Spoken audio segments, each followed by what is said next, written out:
симпозиумға қатысушы ғалымдар.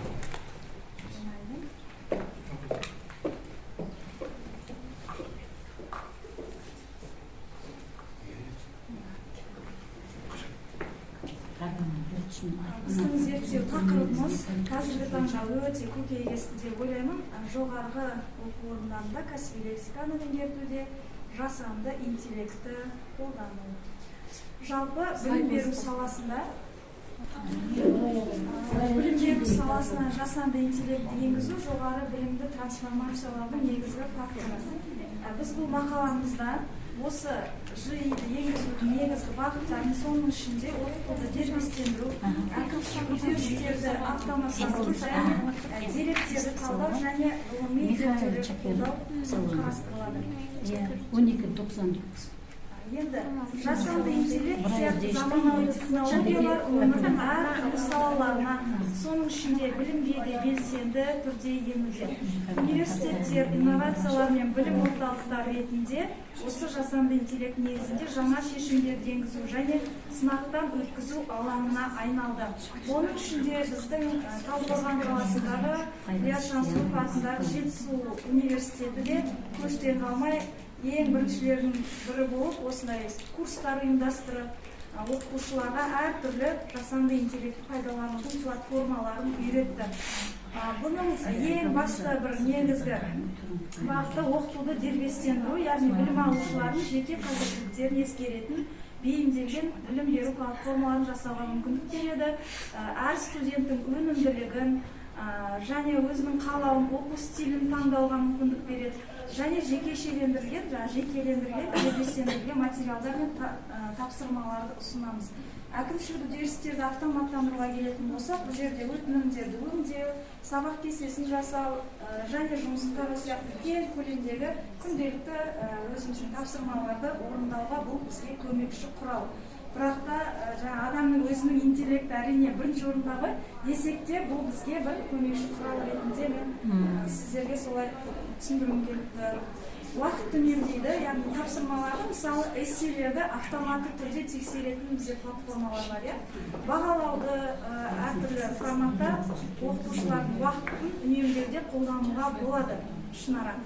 Енді қиындықтар мен этикалық мәселелер туындайды. Бұл жерде ең бірінші деректердің құпиялылығы, яғни студенттерден деректерді жинақтау және талдау құпиялығын қорғаудың қатаң стандарттарын енгізу керек. Бұның шешім ретінде сілтеме келтіру, тексерілген дерек көздерді пайдалану, авторлық құқықты сақтау, өзіндік тұжырым жасау деген сияқты шешімдерді ұсынамыз. Этикалық мәселеге келетін болсақ, бұл жерде кемсітушілікке немесе әділетсіздікке әкелуі мүмкін деген қауіп бар. Оның шешім ретінде біз бағалау дескрипторларын өзіміз білетін және критерийлерді әзірлеу арқылы барынша әділеттілік танытуға шақырамыз. Технология және осындай әртүрлі гаджеттерге тәуелділік бар, шамадан тыс пайдалану, бұл сыни ойлаумен, бағана керемет айтылды, сыни ойлау соған және шығармашылықты төмендету мүмкін. Осы орайда дәстүрлі мәтінмен жұмыс, мәтін алды жаттығулар, әсіресе тілшілер қауымында, мәтіннен соңғы жаттығулар, пысықтау сұрақтар, тест деген сияқты өзіміздің үйреншікті әдістерімізді қолдануға болады. Енді геймификация деген түрі бар, заманауи таныстыру технологиялары бар, инфографика, бейнелерді қолдану. Бұның барлығы бізге жаңағы оқу процесін жеңілдетеді. Одан кейін интербелсенді презентациялар, липбук деген жақсы бір керемет технология бар. Бұл жерде сұрақ жауаптар, тапсырмалар орындау материалымен белсенді адамның студентпен оқушының белсенді әрекетіне мүмкіндік береді.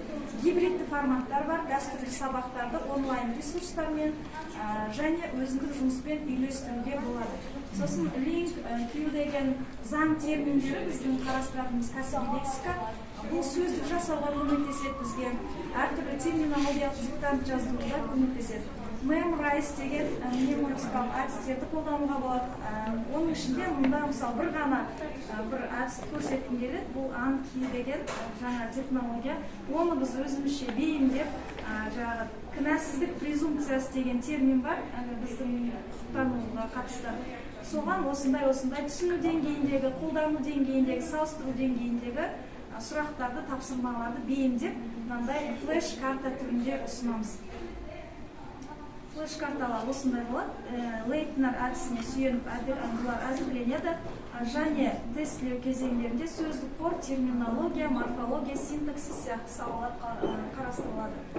Бұл жерде құқықтық терминологияға көп тоқталмай қойып, бұл жерде эксперимент нәтижелері, кезеңдері, яғни диагностикалық кезең, оқыту кезеңі, қорытынды тестілеу сауалнама алынды. Және зерттеу нәтижесі бойынша бұл жерде әдістің тиімділігі эксперименттік топта ұпай өсімі 3,6% құраса, бұл бақылау тобына қарағанда 2,25 есе жоғары болды. Яғни, ең тиімді әдістер бұл интербелсиен тапсырмалар, өзіміздің кейс стади, жасанды интеллект материалдары, әртүрлі қолдану сауалнама нәтижелері бойынша бұл жерде 85% заманауи әдістер осы терминдерді жақсы есте сақтауға көмектеседі деп дәлелденді. Енді қорыта келіп, қысқаша болашақ заңгерлердің кәсіби лексикасын оқытуда осы жасанды интеллект пайдалануға бізде кәсіби терминология, әсіресе терминология бұл нақты ұғымдарды білдіретін аббревиатуралар, әртүрлі заңнама нормаларын қамтитын күрделі жүйе болғандықтан біз өзіміздің осы жұмысымызды біраз жеңілдетіп, заманға сай әзірлеуге әртүрлі әдістер мен тәсілдерді қолдануға ден қойдық. Бұл зерттеуіміз алдағы уақытта да өз жалғасын табады деп сенеміз. Назарларыңызға рахмет.